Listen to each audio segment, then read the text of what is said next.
guys, and welcome back to my channel. Today we are doing the FlyLady Zone 2 cleaning. Week 2 of the month is when we focus on Zone 2, and that is the kitchen. And I am really excited that we're focusing on the kitchen because it needs some serious work.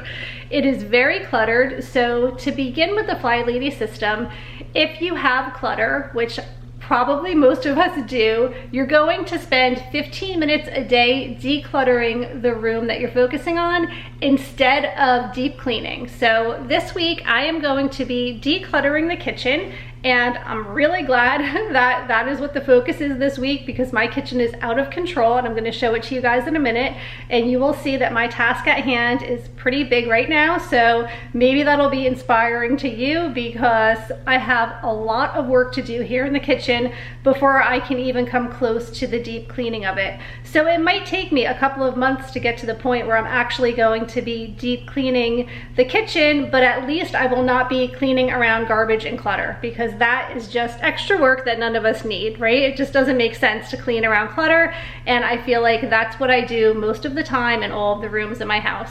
So I'm going to show you the condition of my kitchen, and then this week we're going to take 15 minutes a day to declutter. So I hope that you guys are going to join along in the fun.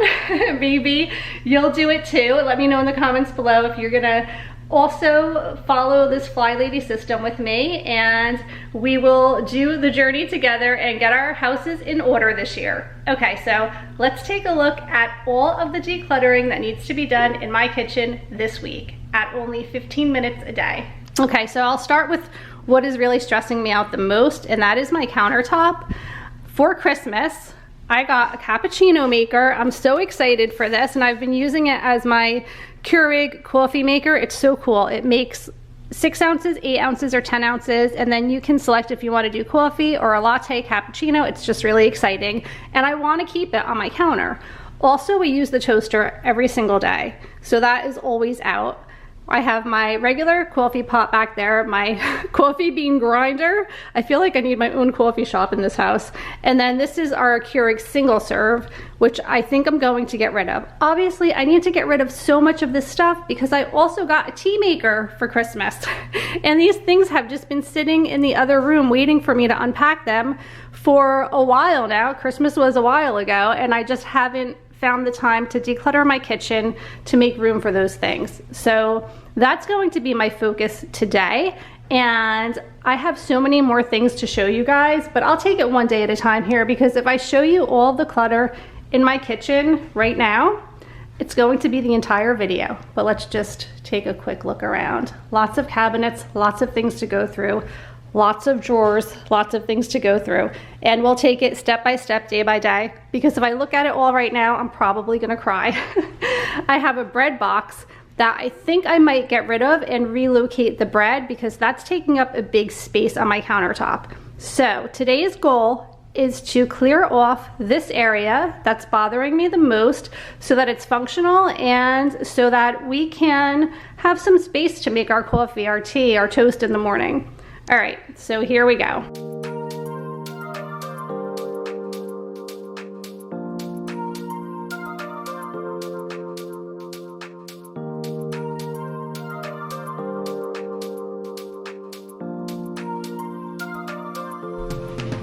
So the bread box is one of those things that I have an emotional attachment to. My dad got me this at Christmas a few years ago, and for that reason I don't want to get rid of it, but look at how much counter space it's going to clear up for me, and I have another location that I could put my bread. So sadly I'm going to donate this, and that's just the way it is. So that's one of the things that we need to work through as we're doing this decluttering process.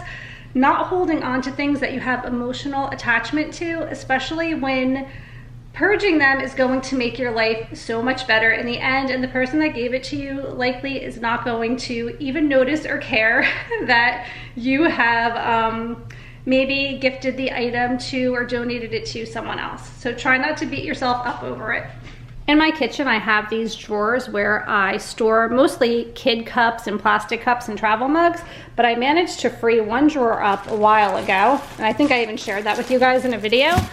and I didn't know what to do with it. And now I know what to do with it. I can put all of my bread in here, and actually it's going to fit more than the bread box does, because if you notice, the bagels were on the counter because there was no space for them in the bread box. And now I can fit all of my bread in this drawer. Perfect. One of my biggest problems is my husband never puts things away. There's some tools in here. It's just a bin of clutter. So what I'm going to do is I'm going to put this on his nightstand and let him decide what he would like to do with it. And I don't want to keep clutter here anymore.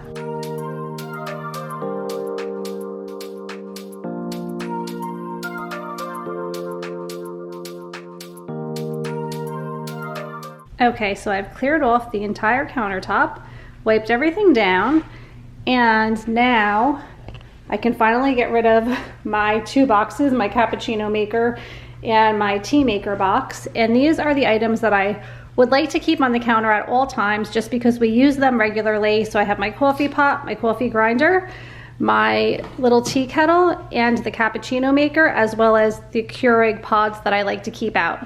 So let's see if I can find a spot to put all of this stuff that still makes the countertop look relatively cleared off. I still need to keep my Alexa out. I just woke her up, but I think it's gonna be a lot better than it was. All right, so it's still a lot of stuff just because it is a lot of stuff, but I've cleared off this whole corner, which was important to me because I really didn't like having the coffee pot underneath the wood here because it starts to discolor and warp it from the steam. So I wanted it to be in this open area. So I have the coffee grinder, the pot, so those are right next to each other because that makes sense. And then I have the Keurig with the Keurig pod, so that makes sense right there.